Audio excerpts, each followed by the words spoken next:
Hello.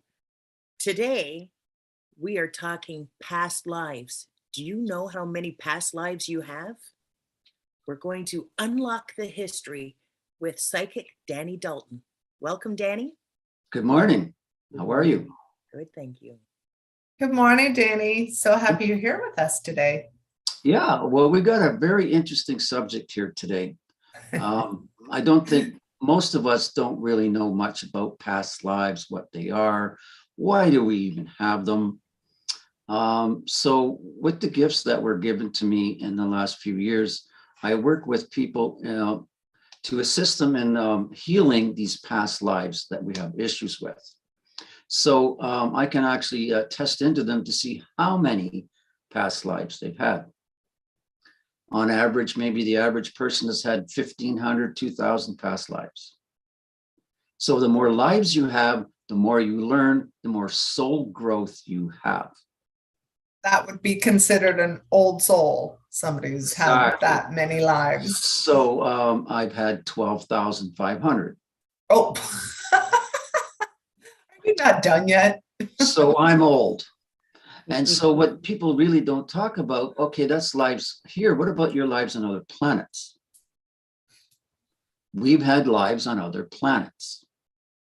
So in one of my sessions, I'm working with a lady and I get this message that she's had many past lives on other planets. So I get my pendulum out and I like to know the number. Blew us away. She's had lives on 9,000 different planets. Wow. And okay, no one talks about this. No one talks about it. I think that would be a little bit disappointing for certain people who think this is their last life and that they don't have to go through this anymore. A lot of people say, oh, I'm just done with this. And many of the spiritual and light workers, I've met maybe 3 or 4 light workers that know this is their last lifetime. That's it. They came here to see the ascension, to help raise the consciousness of the planet, and then they're done. Myself, I don't know. I feel like I'm going on. I don't know. Well, we have work to do. I guess so. And so the Buddhists have a very interesting belief system in this. I've been able to have a nice chat with 2 different Buddhist monks. Their belief is the soul wants to learn and grow and expand, right? Because it's this beautiful being of energy, the Christ consciousness, but it doesn't know what it's like to have a physical form. Doesn't know what it's like to feel the sun on your face or the taste of chocolate or any of these, to be a mother and bear children. Doesn't know any of these things. So as what the Buddhists believe, we had to start really small. We started with an amoeba. Our soul come in as an amoeba. Hold on, Danny. You just kind of went out, lost internet connection for about 15 seconds there. Oh, did I? Mm-hmm. Okay, so what the Buddhists believe, and I tend to agree in many cases, that the soul has to start very small first, okay?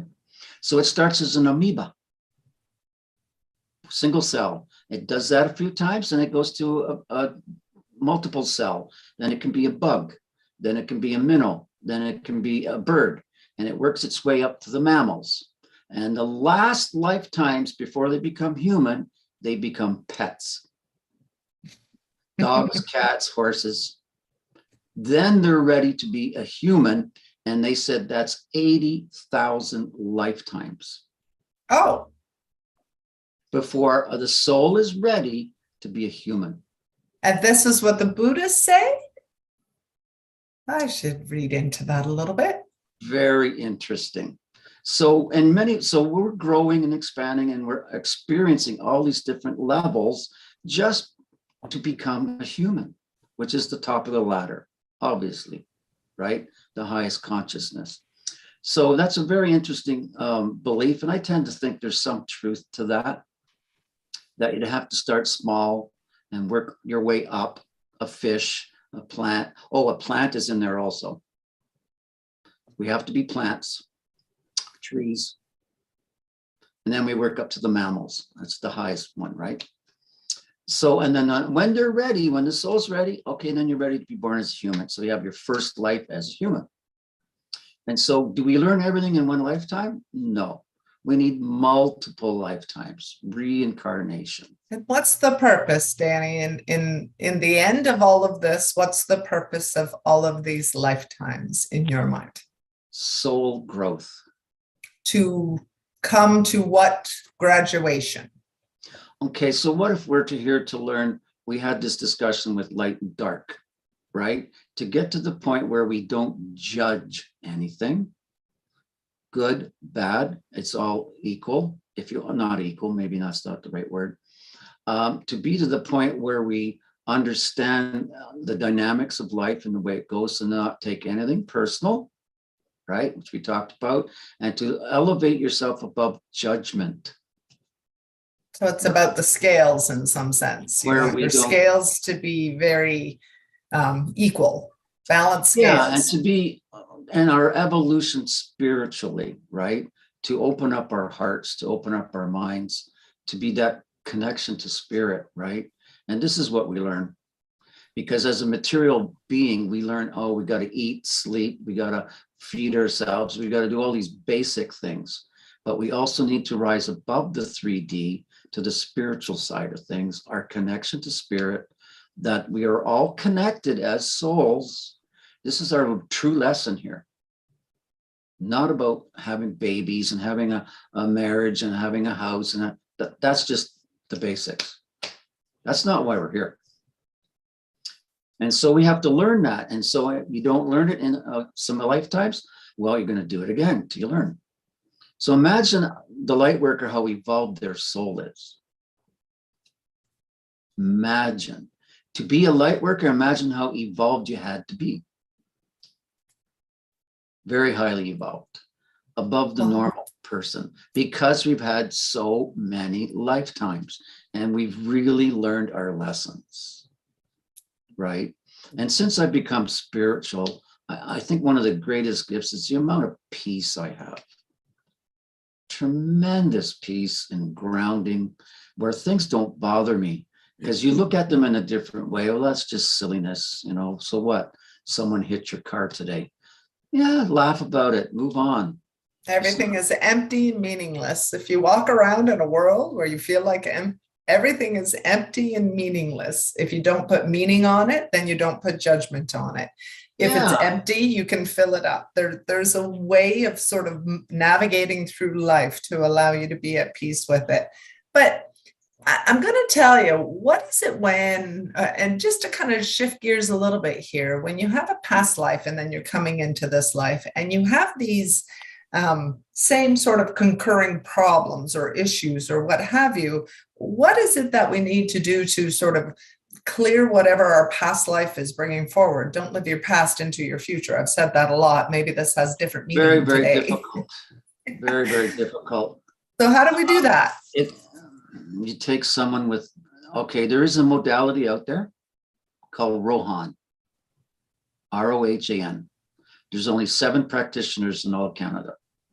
So in my journey, we have one here in my area. I knew I had to go to him.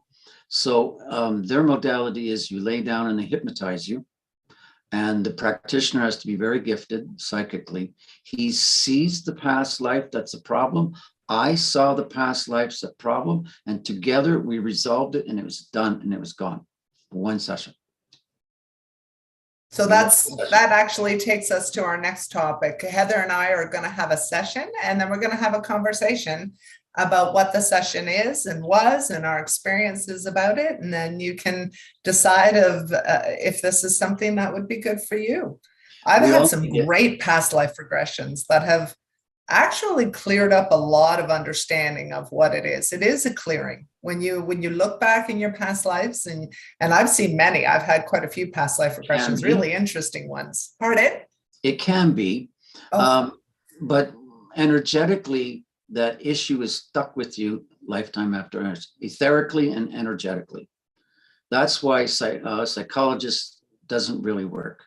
You hear of people, I've been to my psychologist for 2 years. I still haven't because that issue is so deep. It's in the energetic level and the etheric level. You need a healer to get there. It's the only way. Anyway, with the Rohan sessions that I had, it was life-saving. The garbage I was carrying from past lives affected me so much, and it was liberating, absolutely liberating. So now I was given the gift. So I don't need to hypnotize you. I do it all while you're awake.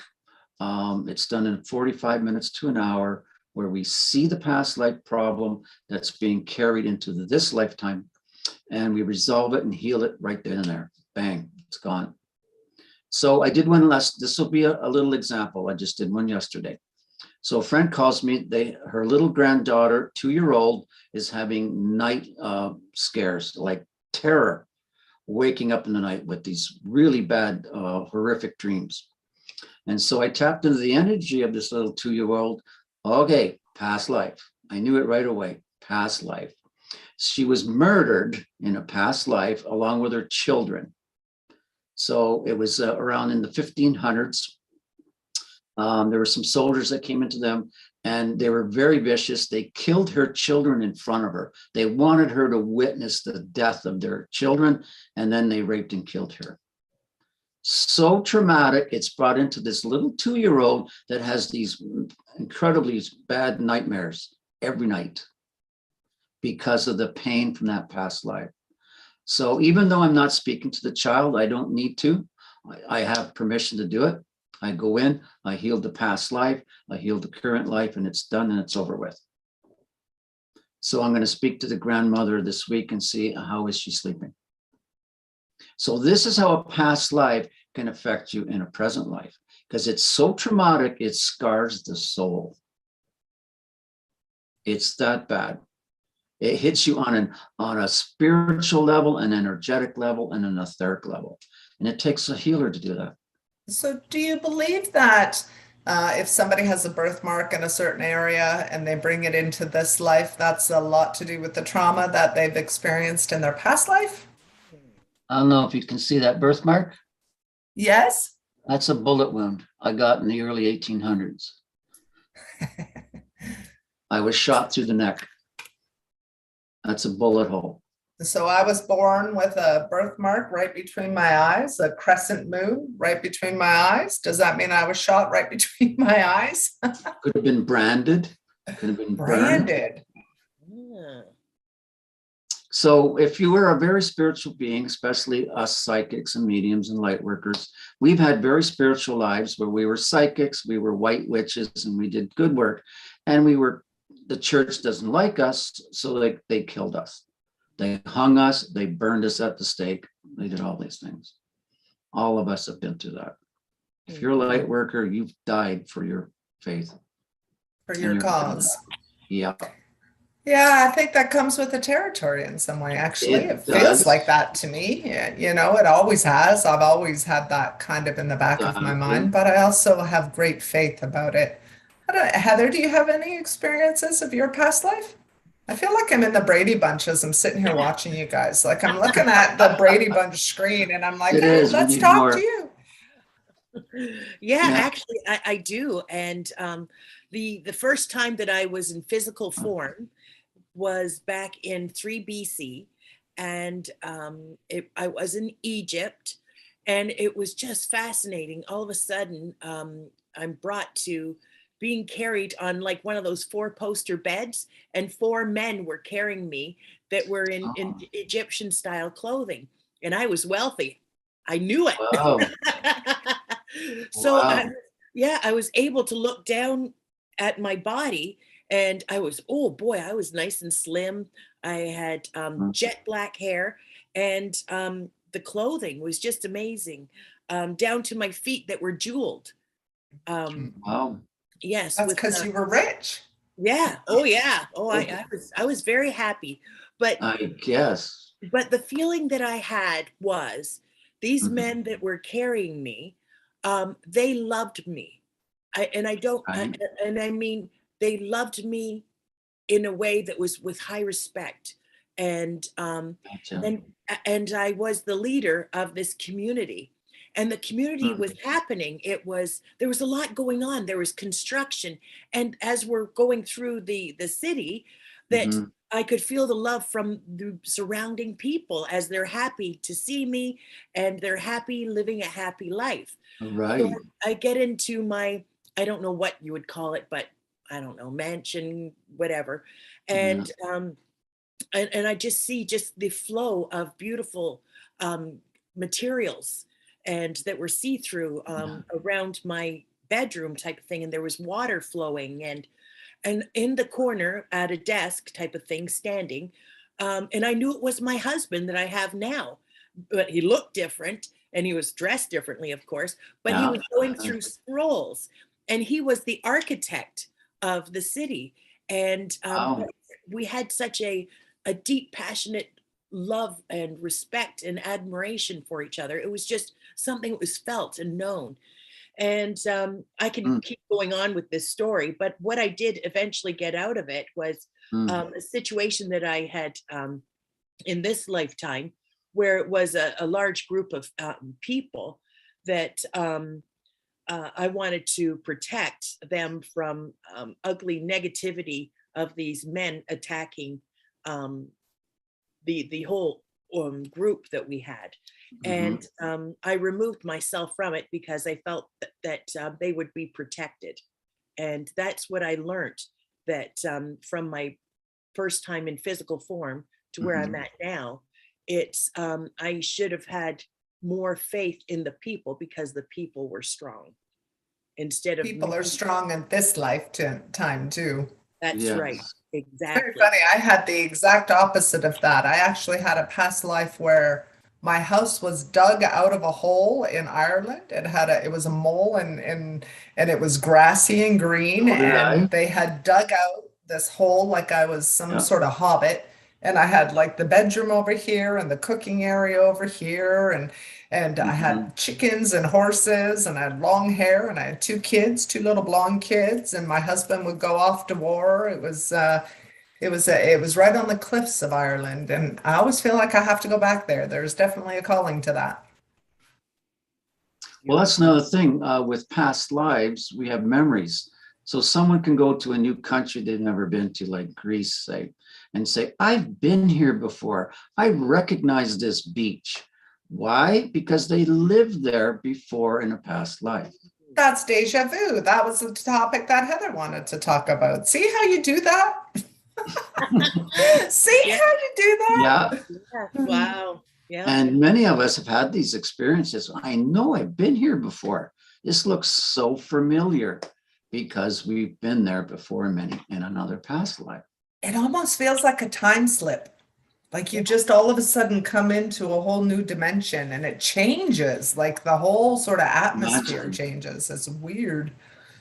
I had it in Sedona because I had a past life in Sedona. And I couldn't understand why I was drumming my steering wheel like a native drum. I don't do this. I do not do this. And then I got the message that I was a native in that area. I lived in the Sedona region. Wow. That's why. And I Well, felt so at home there. So at home there.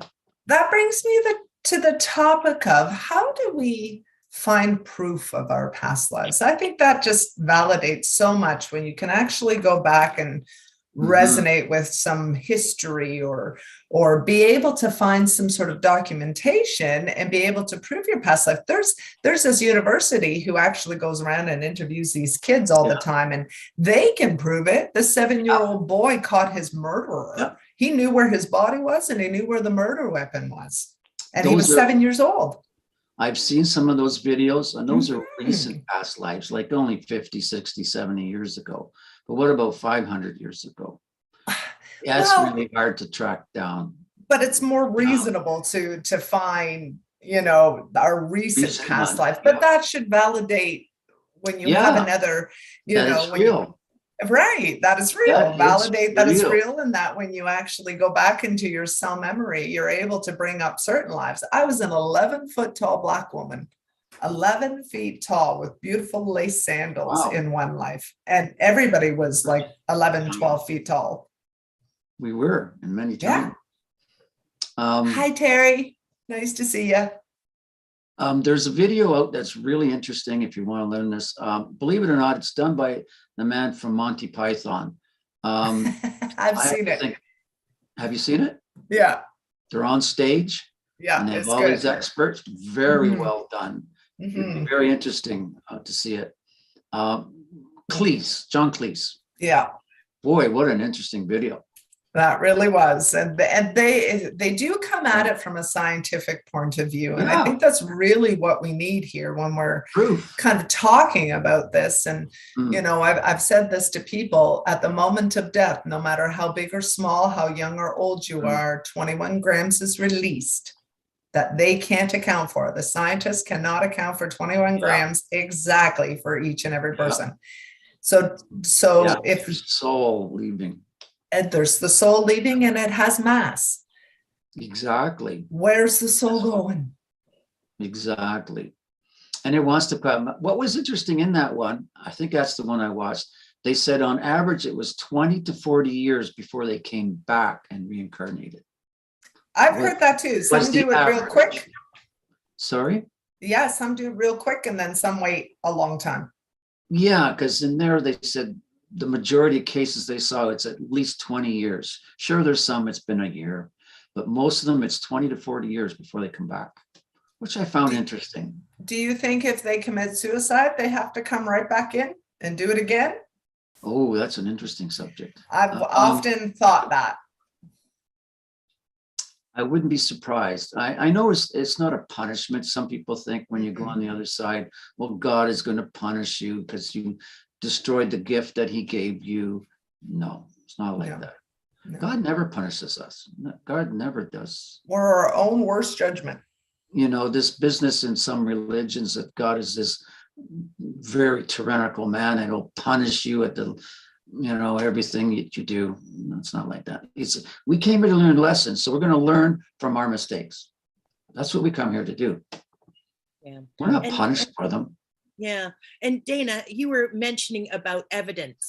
And that's where I felt with my past life, the first time that I was in physical form, that I did have evidence, because after I had that, and then that following week, I went and did research, and then I got the name and the time and everything else. Oh, wow.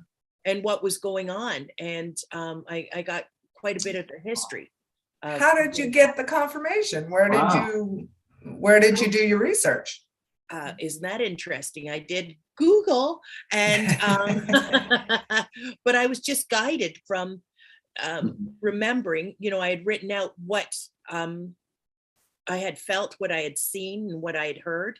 And then it just guided me from there. I just kept asking Google questions, Isn't that interesting? Yes. Yeah. Very interesting. I was a baker in like Boston or something. I needed bread all day long. That was one of them. And I lived in a little tiny room with a little bedroom with a single bed, and a room that had a table and 2 chairs and a fireplace and a needle pointed. And that was where I lived, and I needed bread all day long. And I feel like I could find research about that somehow, but I was somebody who was in the background. There wouldn't have been like paper articles or anything like that about me, but it was very strange to see this. I've never made a loaf of bread in this lifetime. You said you had enough, because you had enough. Who knows? And I have no desire to make bread, although I love bread. Is that crazy or what? Interesting. Yeah. And my wrists hurt. My wrists have the arthritis in them. Oh, isn't that interesting? So I've always kind of thought about things like that over the year.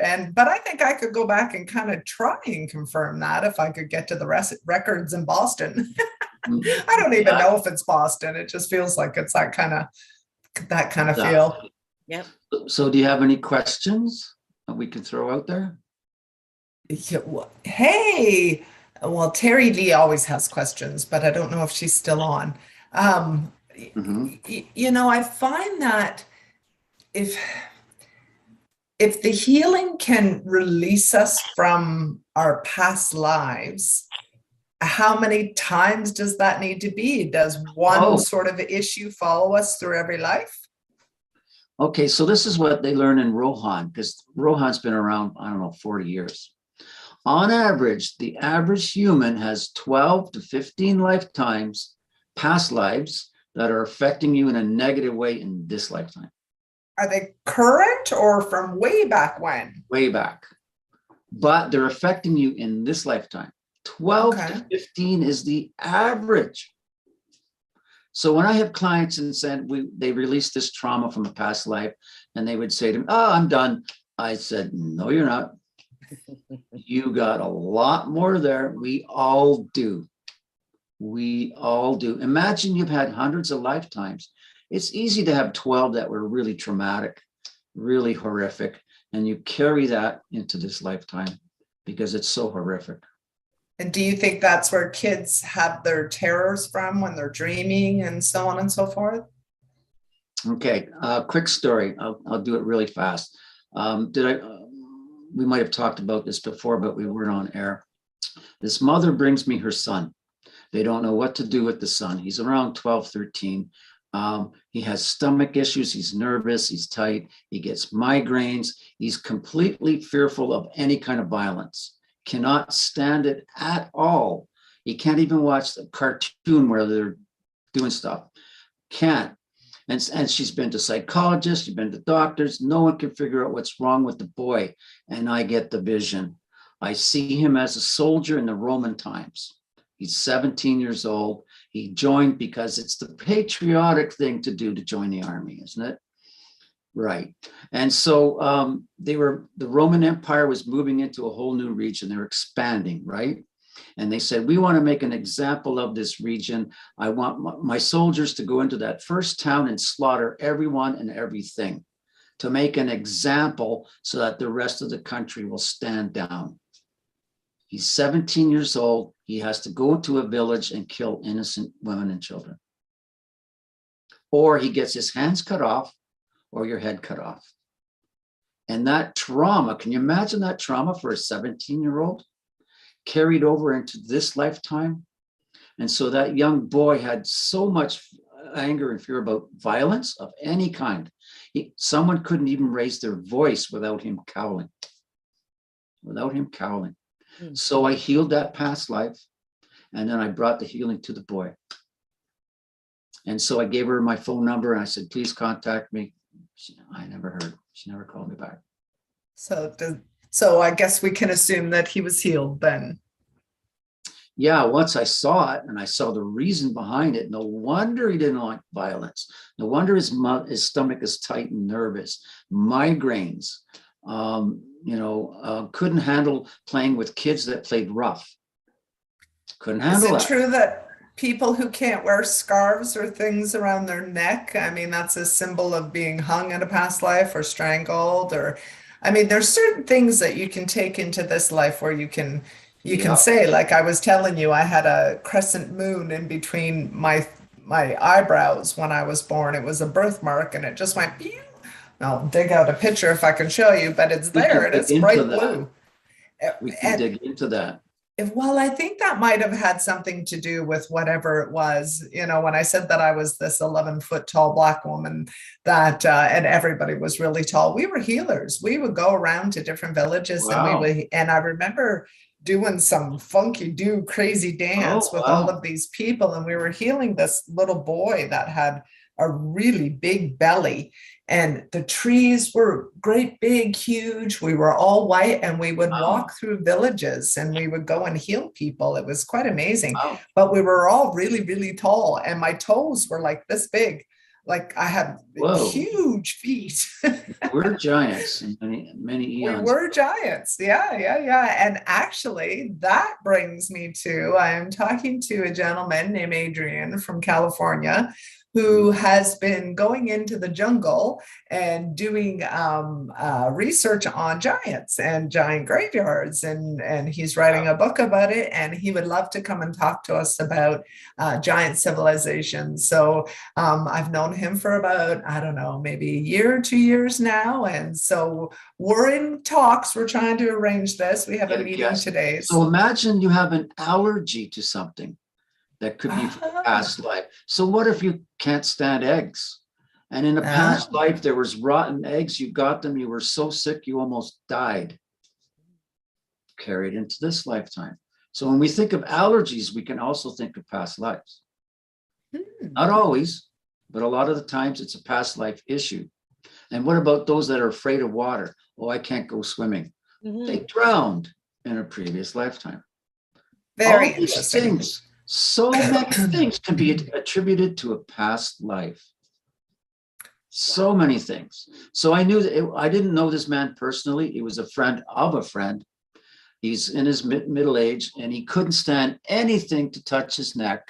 And my friend said to him, why don't you have a past life regression? He did. He was hung. Once he realized that, he could relax. It wasn't such a fright for him to have anything touching his neck. Once you understand. So I think this is great. We're going to wrap it up here. And I just got to tell you, I'm looking forward to the session and looking forward to sharing it with everybody. Oh, I am what too. our experiences are. What about you, Heather? Are you excited about it? Or you're a little nervous? Oh yeah, no, not nervous at all. I love it. It's you know, my stomach is butterflies, but it's a positive, excited butterflies for people to understand what they've been going through themselves, and they can, you know, maybe do a bit more research because of the show. I think that's fantastic. Yeah, to understand our lives a little better, right? Once we know all this stuff. Right. So we love to share. So it was great seeing you girls today. Great seeing you. Yeah. Thank you so much for being with us, Danny. It was a lot of fun. Can't wait to the next subject. Yes. Very good. Okay. Good. Bye Don't now. forget to like and subscribe. Come and join us. Actually, tomorrow, though, maybe Heather, you might want to introduce who we're speaking with tomorrow. And we're changing our time going live because to the afternoon, but maybe you can explain that. Yes. Well, tomorrow we have a fabulous interview with Amy Lou, who is a tea leaf reader. And there's also another name for tea leaf reading. It's tassomancy. But anyway, she will explain more of that tomorrow on tomorrow's show. But I had a reading with her and it was artfully done. It was quite a ceremony. I really enjoyed it. She gave me great information, and I just very excited. Can't wait to meet her. Hear her tomorrow, what she has to share with us. Yeah. Great. Very good. Oh. Okay. Yay. Okay. We will see you tomorrow, everyone. Have a blessed day, and we will talk again soon. Talk soon. Take care.